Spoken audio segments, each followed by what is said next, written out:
श्रीफल, श्रीफल देखा होगा। नारियल, नारियल में पीछे की ओर जहाँ से जटा होती है और पकड़ के जहाँ से फोड़ते नारियल को, उस जटा के पास में 3 छिद्र होते हैं। शंकर भगवान को पूर्णता में देने वाला और शंकर भगवान के द्वारा संकट हरने वाला एक फल, वो कहलाता श्रीफल।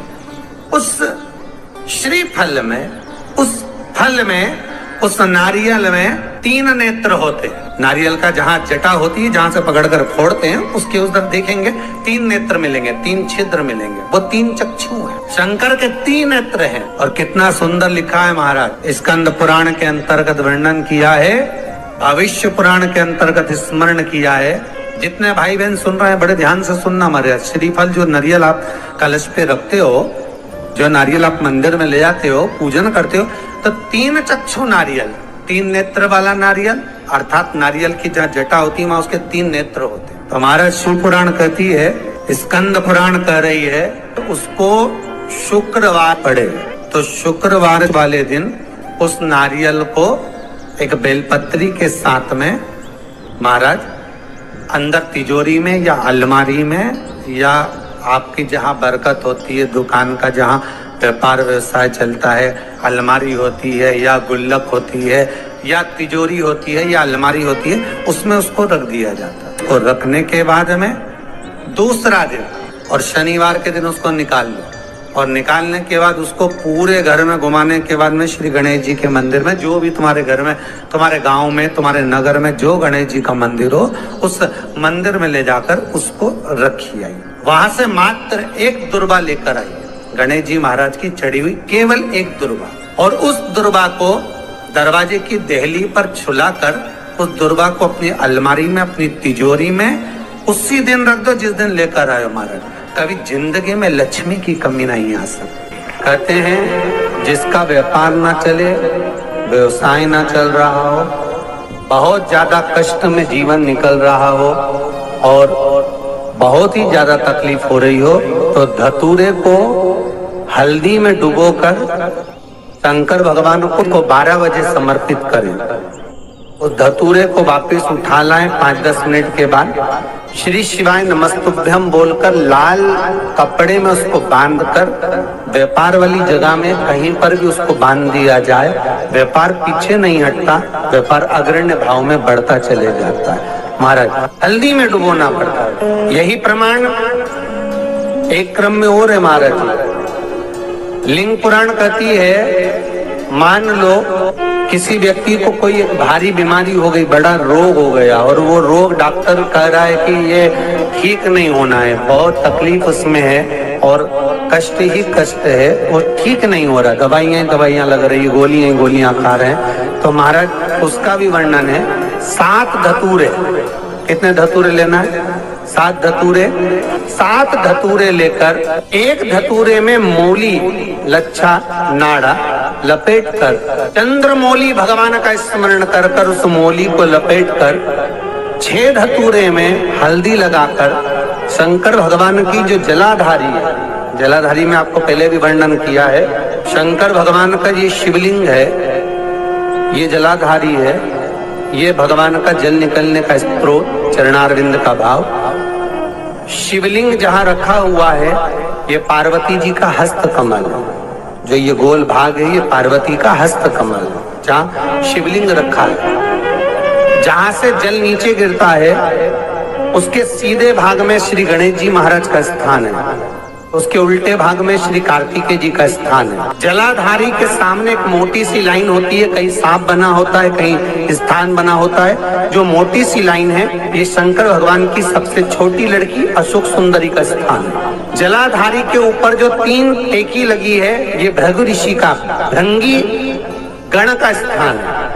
इसके ऊपर जो कलश है, कलश में जो पानी भरा जाता है, वो पानी जो बूंद बूंद नीचे गिरता है, ये शंकर भगवान की 5 लड़कियों का स्थान है। जया, विषहरा, सामरीबारी, धोतली और देव, ये 5 लड़कियों का स्थान है। शंकर भगवान का संपूर्ण परिवार शिवलिंग के सामने से जहां से जल चालू होता है गिरने के लिए नीचे की ओर जब जल जाता है, उस स्थान पर भगवान शंकर के सारे गणों का स्थान है। फिर जब जल बहकर सामने की ओर जाता है, जितनी दूर तक जल जाता है उतनी दूर तक भगवान शंकर के उस जल भाग को ग्रहण करने के लिए 33 कोटि देवताओं का स्थान है। इसलिए उस जल को हम लांघते नहीं है, क्योंकि वहां 33 कोटि देवता विराजमान रहते हैं महाराज।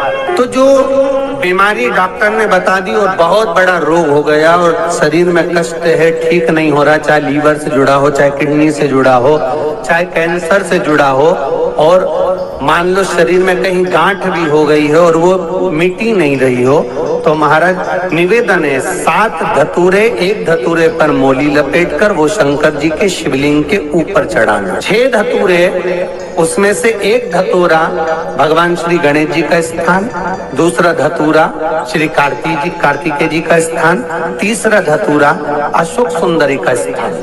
महाराज शंकर भगवान की जगदम्बा जी के हस्त कमल के ऊपर एक धतूरा, एक धतूरा जहां से जल नीचे की ओर बहकर जा रहा हो, पानी जिस जगह से नीचे गिर रहा हो बिल्कुल वहीं पर एक धतूरा चढ़ा देना। वो धतूरे को चढ़ाने के बाद वो धतूरा वापस लेकर आना है।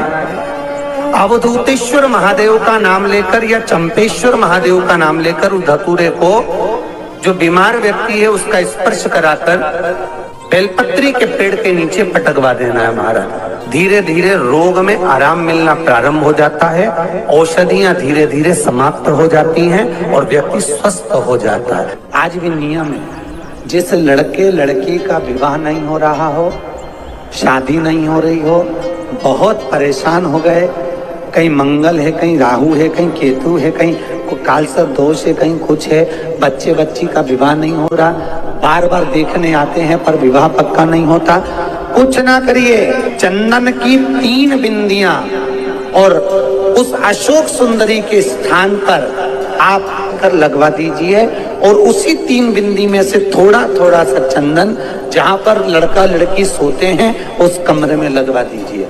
6 महीने के अंदर विवाह पक्का हो जाता। अशोक सुंदरी, और अशोक सुंदरी का प्रमाण भी बड़ा सुंदर है। एक बात याद रखिए, अशोक सुंदरी के लिए बहुत सुंदर बात कही गई। जिसको काया का रोग हो जाता है, काया सफेद हो जाती है या चमड़ी सफेद पड़ने लगती है या काली पड़ने लगती है या नेत्रों के नीचे प्रदोष के समय पर, उससे पहले लक्ष्मी और दरिद्रता फिर भ्रमण पर निकलती।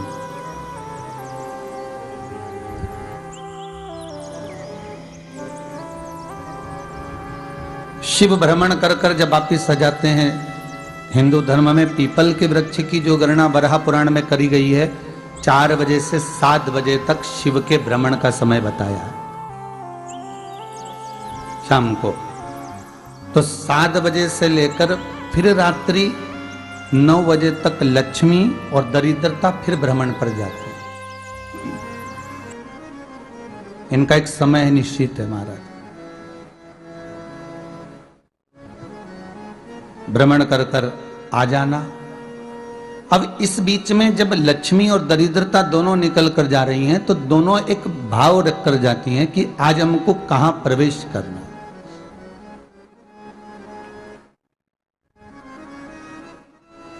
आज हमें किस जगह पर प्रवेश करना है, आज हमें कहां पहुंचना है, आज हमें किस जगह जाना है।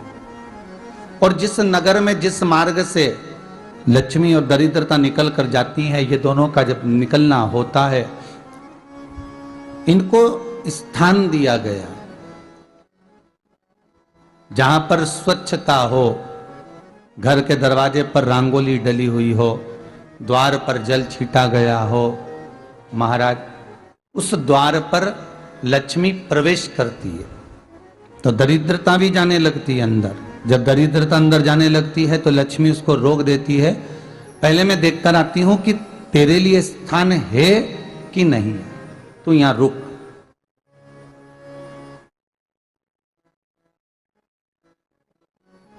कुछ देर तक दरिद्रता बाहर खड़ी रहती है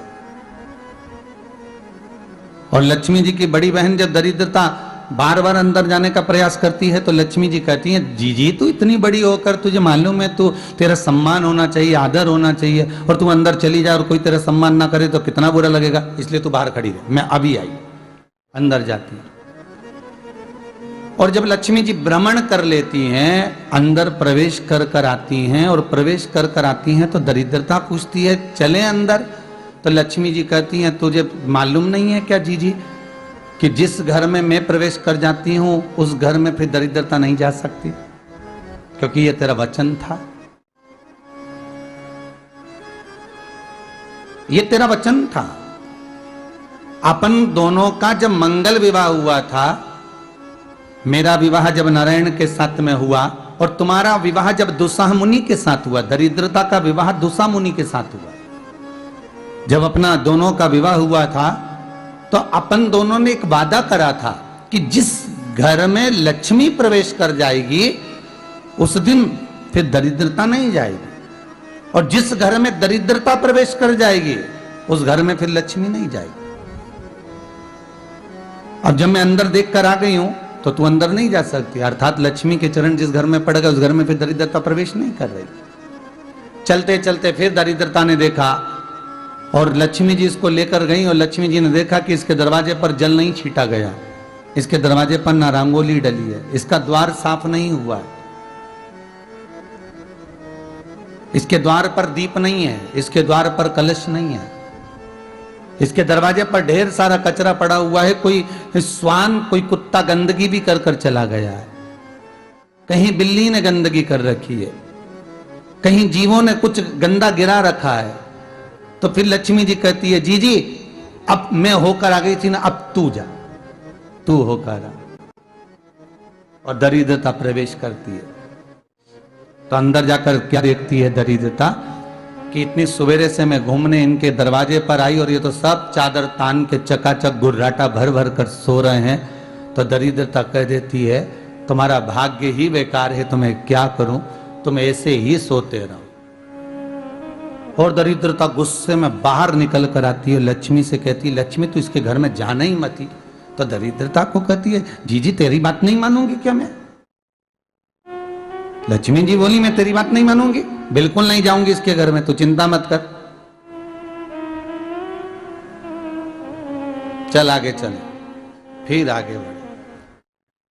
ये लक्ष्मी और दरिद्रता का प्रवेश है।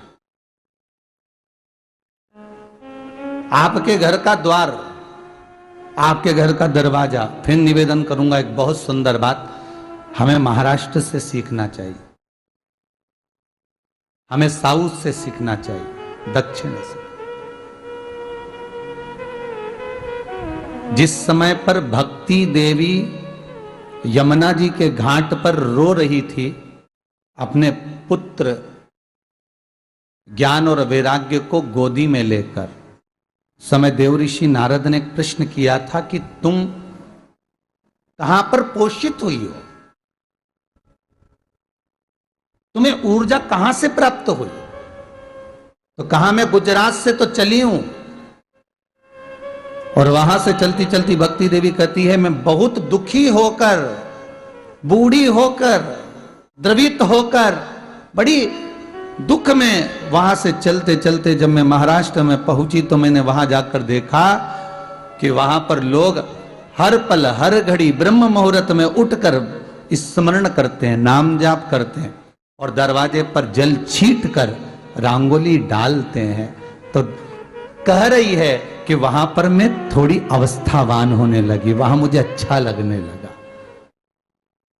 फिर जब मैं और आगे पढ़ी, दक्षिण में जब पहुंची, वहां पर जाकर मैंने देखा कि सुबह से उठकर मंगलाचरण, मंगला स्तोत्र और वेदों की ध्वनि होने लगी। वहां पर मैं और आनंदित हो गई।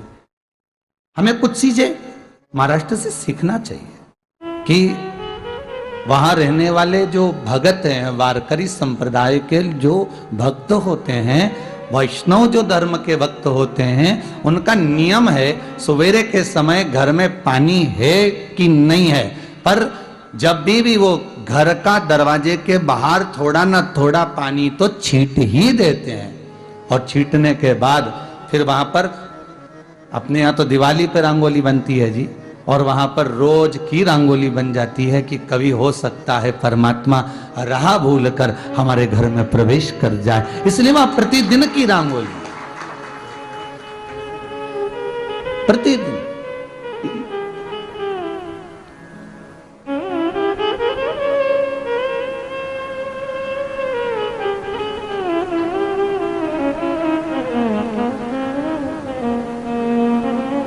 हमें सीखना चाहिए थोड़ा सा। आज के जमाने में तो बहू अपने कमरे की झाड़ू लगा ले, वो ही बहुत बड़ी बात है। हो खड़ी खड़ी बहू ये देखती रहेगी कि नौकरानी सही से झाड़ू लगा रही, वहां से लगा के लाओ, इधर से हेड के ले जाओ, वहां से कचरा सोरो, वहां से पोछा लगाओ। खड़ी रहेगी, उंगली से बताती रहेगी, पर इतना नहीं बनेगा कि सेविका से, नौकरानी से, दासी से कह दे कि तू मम्मी पापा के कमरे की लगा ले, मैं मेरे कमरे की लगा लूंगी, तू जा उधर। थोड़ा दया का भाव अगर होता तो उसके मन में भी आता कि मेरी बड़ी सेठानी तो अपनी जगह पर है, पर छोटी तो सेठानी की भी बड़ी सेठानी है जो मुझ पर करुणा करती रहती है। पर बड़ी तो कहे कि बेटा रहने दे, तू उधर ले जा, जब भाभी के कमरे में देख ले जा। उसके बच्चों का बड़ा फैलारा रहता ना, तो उधर देख ले जा, तो जरा उधर, मां उधर भेज रही है।